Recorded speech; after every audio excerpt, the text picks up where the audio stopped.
अब रुक करते हैं सियासी ढाबे का, जहां आज की सबसे दिलचस्प खबर मौजूद है। ये खबर भी बजट से ही जुड़ी हुई है। वित्त मंत्री निर्मला सीतारमण ने मोदी सरकार में 7वीं बार बजट पेश किया।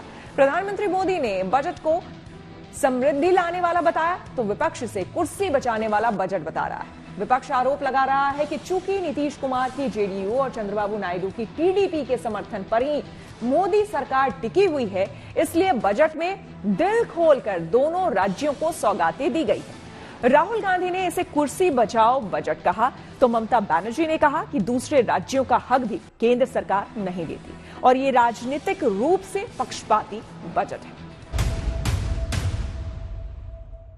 Honorable Speaker, I present the budget for 24-25. समाज के हर वर्ग को शक्ति देने वाला बजट है। दो मित्रों को उन्होंने साथ लेकर कुर्सी बचाने का काम किया है। इंफ्रास्ट्रक्चर को मजबूती प्रदान कर देने वाला दूरदर्शी बजट। सरकार बचानी है तो अच्छी बात है कि बिहार को, आंध्र प्रदेश को कुछ विशेष पैकेज या विशेष योजनाओं से जोड़ा गया है। एक तरीके से सबके लिए ड्रीम बजट है। बिहार और आंध्र प्रदेश को जो पैसा भी दिया है वो भी एक झुंझुना है, क्योंकि वो 5 साल बाद मिलेगा। लोगों ने कह दिया कि विशेष राज्य का दर्जा दीजिए या विशेष अधिकार के लिए मदद दीजिए। विशेष राज्य और विशेष पैकेज के बीच में या नहीं, दोनों चाहिए। विकसित भारत के निर्माण की नींव का बजट है। बंगाल को वंचित किया है। It's a political bias budget. माननीय वित्त मंत्री श्रीमती निर्मला सीतारमण।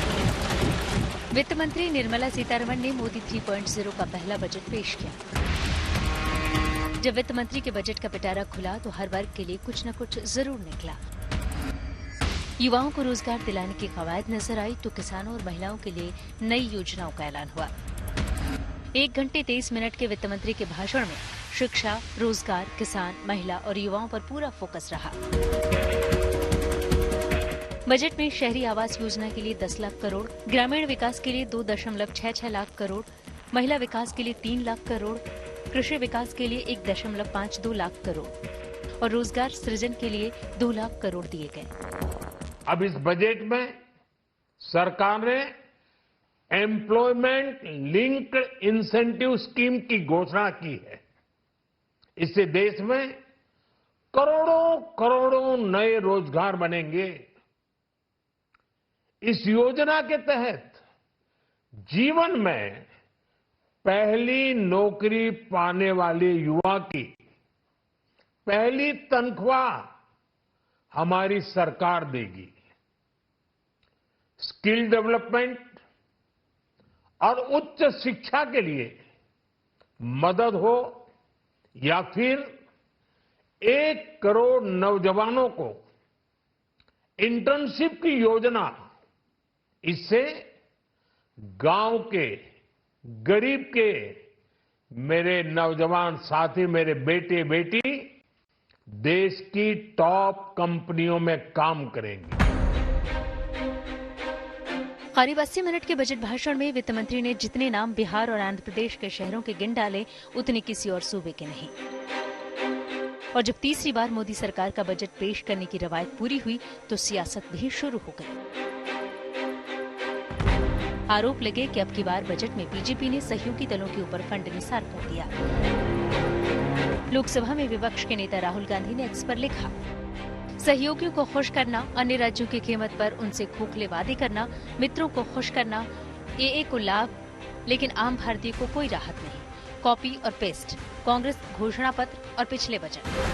वित्त मंत्री का ये बजट बहुत ही निराशाजनक था, क्योंकि ये पूरा बजट सरकार की कमजोरी और अस्थिरता का उदाहरण था।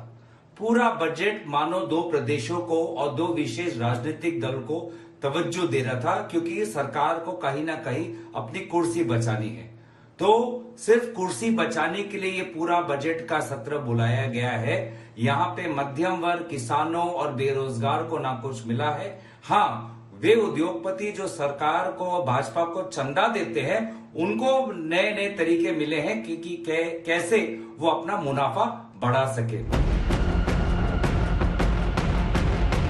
विपक्ष का आरोप है कि सरकार का ये बजट मोदी सरकार के सहयोगी दलों के तुष्टीकरण का बजट है।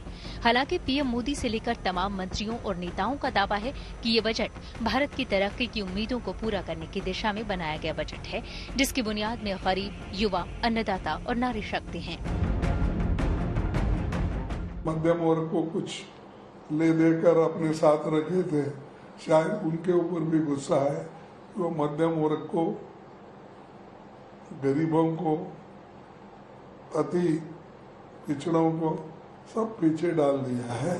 कुर्सी बचाने के लिए जो एक दो लोगों को खुश करना था, वो उन्होंने अपने बजट में ओपनली दिखाया।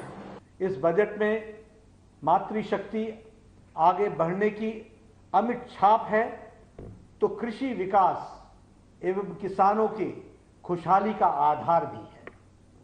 इसमें नौजवानों को आगे बढ़ने के लिए खुला आसमान है, तो गरीबों के चेहरे पर लाने वाली मुस्कान भी है। यह बजट आत्मनिर्भर भारत की ऊर्जा से ओतप्रोत और एम्प्लॉयमेंट जनरेशन के प्रति समर्पित बजट। सरकार इसे समावेशी बजट बता रही है, लेकिन बिहार और आंध्र प्रदेश ने बाजी मार ली। इस बजट में जिन चुनिंदा प्रदेशों को नाम लेकर पहली कतार में खड़ा किया गया, उसमें बिहार के लिए 60,000 करोड़ रुपए से अधिक की विशेष योजनाओं का ऐलान हुआ, तो आंध्र प्रदेश को भी 15,000 करोड़ रुपए सिर्फ राजधानी बनाने के लिए देने की घोषणा हुई। शायद यही वजह है कि विपक्ष इसे सरकार बचाओ बजट बता रहा है। बातें आंकड़ों के हिसाब से बड़ी बड़ी कही जाती हैं। जो इनके प्रोजेक्ट चल रहे होंगे, वो प्रोजेक्ट कोई समय पर पूरा नहीं हुआ है इनका। अब मान लीजिए सरकार बचानी है, तो अच्छी बात है कि बिहार को, आंध्र प्रदेश को कुछ विशेष पैकेज या विशेष योजनाओं से जोड़ा गया है। लेकिन उत्तर प्रदेश जैसा प्रदेश जो प्रधानमंत्री देता है, क्या वहाँ के किसान के लिए कुछ बड़े फैसले हैं?